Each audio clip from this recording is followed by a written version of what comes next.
Most people imagine the time of Jesus as a purely spiritual world. Sandals on dusty roads, sermons on hillsides, miracles whispered through crowds.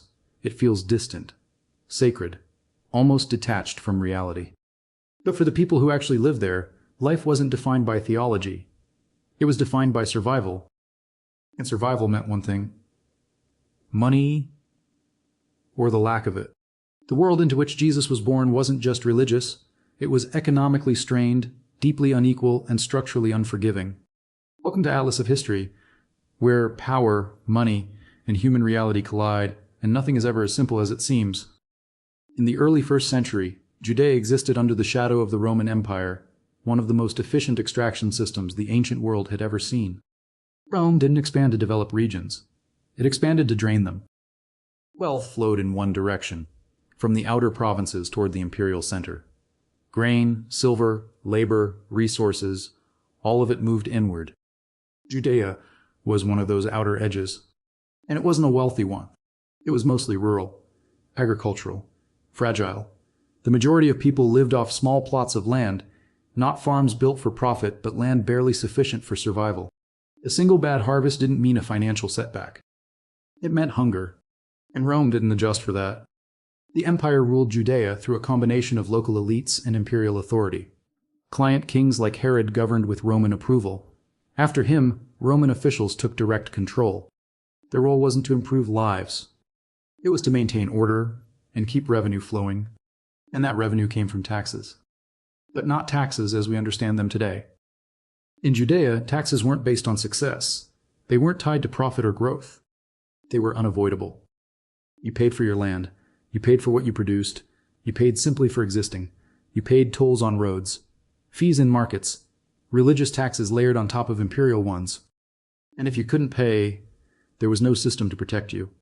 Tax collection itself was outsourced. Contractors paid Rome up front for the right to collect, and then recovered their investment however they could. The more they took, the more they earned. Abuse wasn't a flaw. It was built into the system. If you fell behind, you borrowed. Debt was everywhere. And unlike today, there were no safety mechanisms. No bankruptcy, no restructuring, no second chances. Interest accumulated quickly. And the collateral was your land. Here's how it often played out. A farmer plants. The weather turns, the harvest fails, taxes are still due. So he borrows, usually from a wealthy landowner or someone tied to the temple elite. Interest builds. The next year isn't enough to recover. The debt grows. Eventually, the land is taken. The farmer becomes a tenant on what used to be his own property. Or worse, a laborer, or he disappears from the system entirely. This wasn't rare. It was the pattern. Over time, land concentrated into fewer hands. Large estates replaced small holdings. Wealth clustered around those connected to power, Rome and the temple. And everyone else slipped further down. The system didn't just create poverty. It sustained it. There was no government safety net, no welfare, no institutional support. Families helped when they could. Communities shared what little they had. But when too many people fell at once, there was nothing left to give. Losing your land didn't just mean losing income. It meant losing identity, stability, future. And most importantly, it wasn't your fault. People weren't poor because they were lazy or immoral. They were poor because the system required them to be. Rome needed surplus. Elites needed rent. The temple needed revenue. And all of it rested on those with the least margin for error.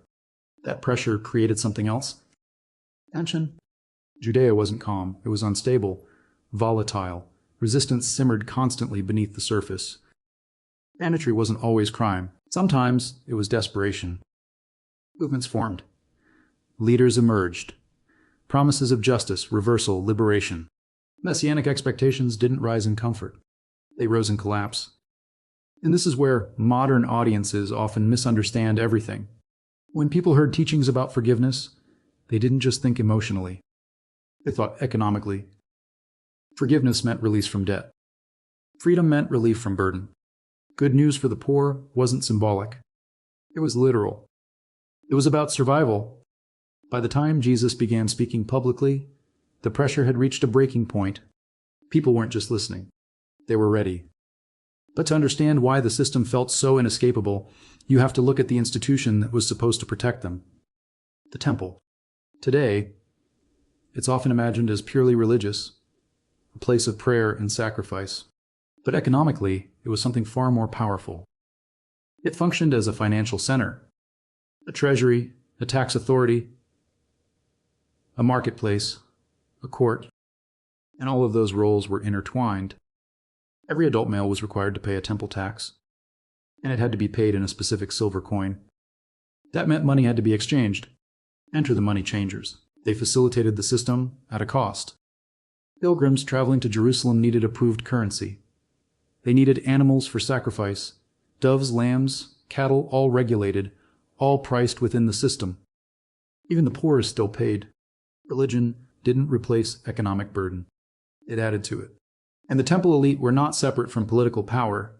They were connected to it. High priests were appointed with Roman approval. Stability mattered more than righteousness. Cooperation mattered more than justice, which created a quiet contradiction. The institution that spoke of holiness also reinforced inequality. Access to God required payment. Purity required sacrifice. And sacrifice required money. If you didn't have it, you depended on charity. But charity couldn't fix systemic pressure. It couldn't restore land. It couldn't erase debt. It treated symptoms, not causes. And people noticed. Resentment grew. Not against faith, but against what it had become. Because the system no longer felt sacred. It felt controlled. And this is where Jesus enters the picture in a way that changes everything. He didn't stand outside the system. He spoke directly into it. When he talked about debt, people understood. When he spoke of release, they leaned in. When he spoke about the poor, they saw themselves. And when he spoke about the kingdom of God, they didn't hear abstraction.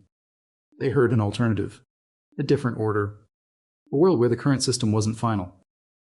But words alone don't threaten power. Actions do. Jesus didn't attack Rome head-on. That would have ended immediately. Instead, he challenged legitimacy.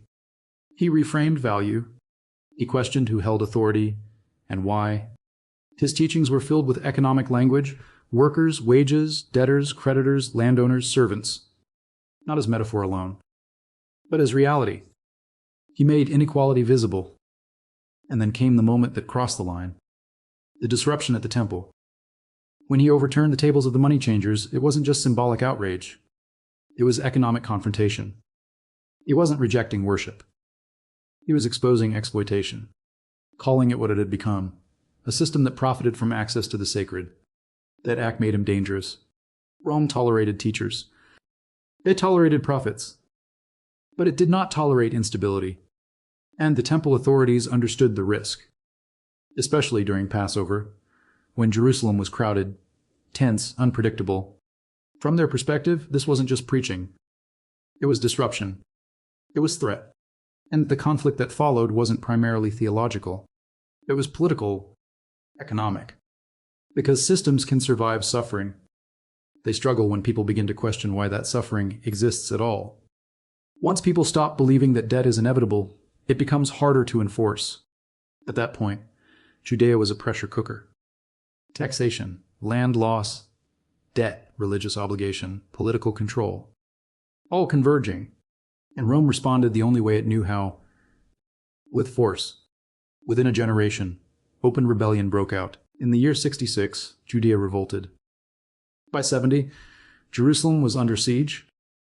The temple, the center of religious and economic life, was destroyed.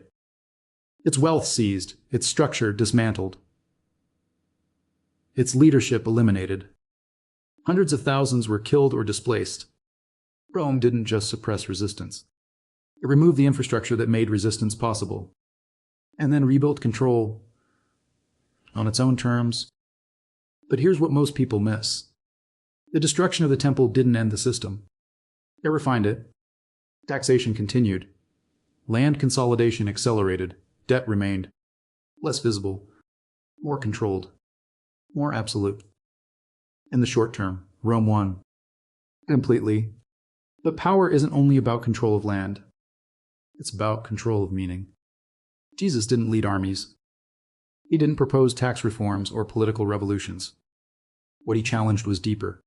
He challenged the belief that the system was justified, that suffering was deserved, that debt defined your worth.